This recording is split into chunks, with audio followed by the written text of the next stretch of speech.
Hey guys, David here. Welcome to my life of jumping from place to place to get these Walking Dead reviews done. Another example as to why I'm getting a little fatigue of doing them, because it's just finding the resources, because I don't have AMC.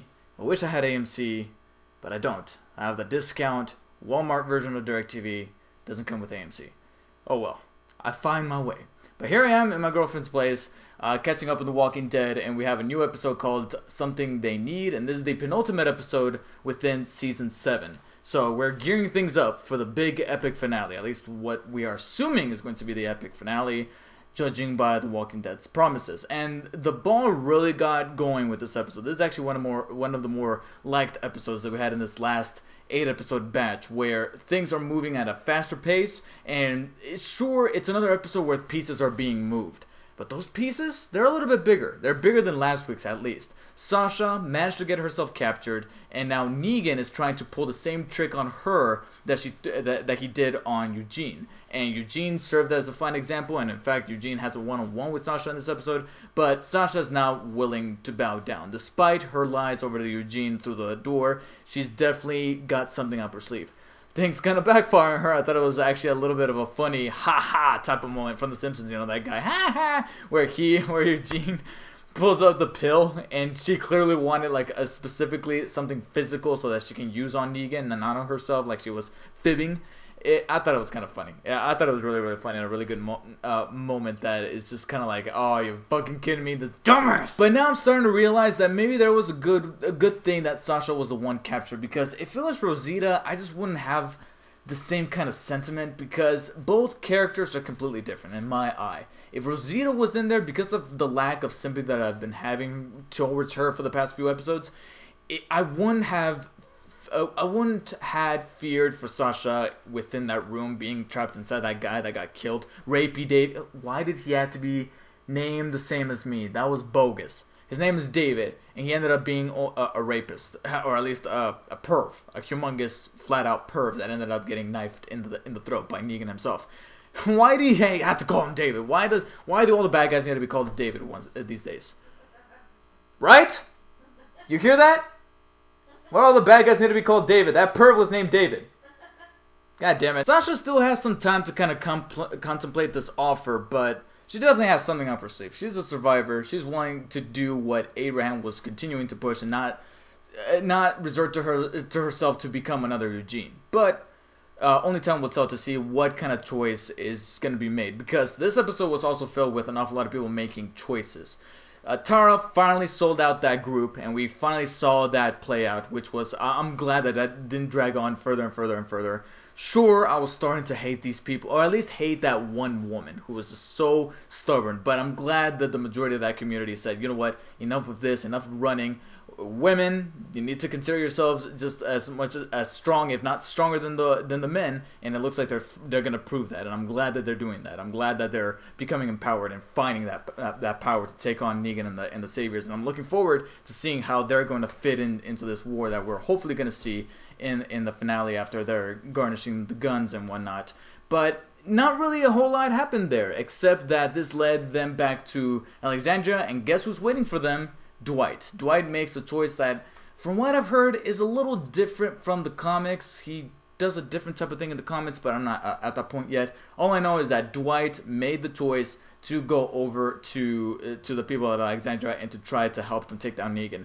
Whether or not he's being legit, we'll wait and see, but that was a very heated moment since Daryl saw an opportunity there to extract his revenge, and that didn't happen. But we'll see how that's going to correlate in with the finale, because again, it's another episode where pieces move. I wish that we could have seen some other things kind of happen behind the scenes, because after the cliffhanger from last week's episode where we saw Daryl meet up with Rosita and bring her back, and then we saw Sasha go into the compound, you hear shots being fired.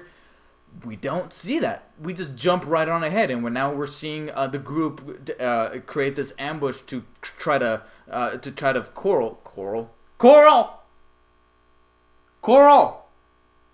You're not gonna laugh at that?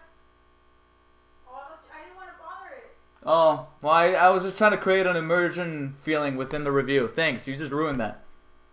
Ew. But they were trying to coral all these women, which sounds kind of wrong, but they were trying to, like, They were pretty much sheeping them over to like this one area where they can kind of rope them all up and capture them. But they jumped straight to creating that ambush. And I wish that we would have seen a continuation of last week's episode where we see Sasha go, or at least treat it in the form of a flashback. Go back and see Sasha go in there and actually watch her be that fighter rather than just talk about it. That's my own personal preference, but I know that time is short. We got to get these pieces moving for the finale. So the big question is now, because this is The Walking Dead and we got a finale coming up, who is going to die? Because that's the whole tradition with Walking Dead finales. Whether it be the mid-season finale or the finale for the entire season, somebody's got to die. That's the whole thing. That's the whole bargain deal. That's been the case for the past few seasons, that somebody has to die in the finale somehow. So right now, I think our top candidates are Eugene, Sasha.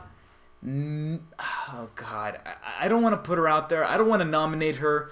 But considering how much screen time she had and her little monologue-ish type of moment with the leader of the woman group and then her granddaughter and their exchange there, and how she was able to rope these women in to fight for the cause, possibly Tara. I can definitely see Tara being in there as a potential nominee to get off next season. But there's definitely some people that are going to be safe. Maybe Dwight could be considered in there, but that's only if he actually helps out. He can't die without his moment of redemption to actually help out the Rick's group to overcome the Saviors. Otherwise, his whole move over to go over there will then be kind of pointless. And with all these pieces moving, we also got Gregory scheming there in the background. Even though he's been scheming for quite some time now, and we got... I know he has a mustache and a beard, but all he was missing was just to twirl it. At least once. Just give it that mustache that good old twirl with him holding that knife and be like literally like a fucking villain. Like, I'm gonna stab you. No, I'm not.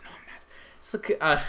I know that this is supposed to be the much more cartoony side of that Walking Dead comic book with a character like Gregory who literally looked like he leaped off the page but didn't translate very well over to live action.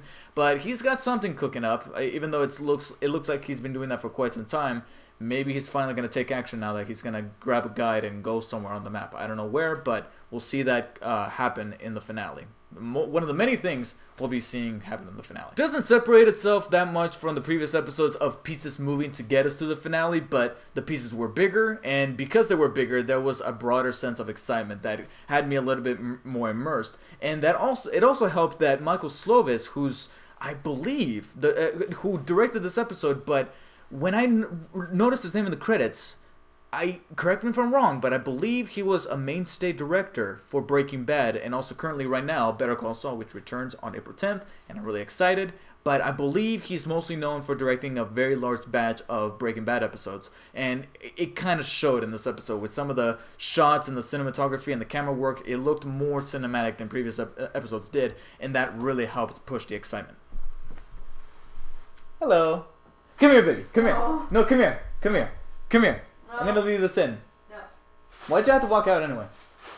Because I had a little seed of jalapeno in my mouth and my tooth, and like it came out and it's burning my tongue now. Your tooth came out? No, jalapeno little seed it popped out of my molar. Like, you know how I was picking at it, and I have my toothpaste picks, and now my mouth is burning. I gotta be honest. I think these reviews are a little bit more fun doing them at your place or whenever I'm around you. It makes it fun. I'm telling you, babe, we gotta do more videos together. No. Yes. No. Alright, fine. Get out of here so I can wrap this up. I'm almost done.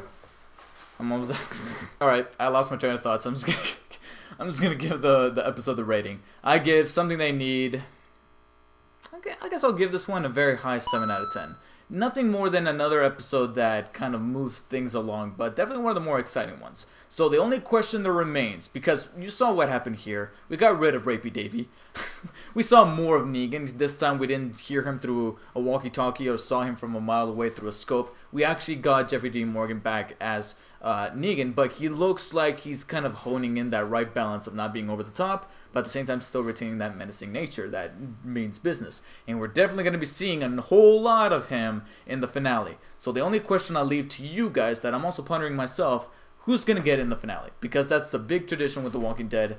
Who is going to bite the dust in the finale? And don't get me wrong, I know that shows these days have a tendency to keep people on their toes by killing off somebody unexpected. So throw out anybody, even somebody that is probably a given to be safe, like Rick or Daryl, whatever. But who knows? They might throw us for a curveball, and don't just stick to just one. Maybe they'll do a twofer just like they did in the season opener.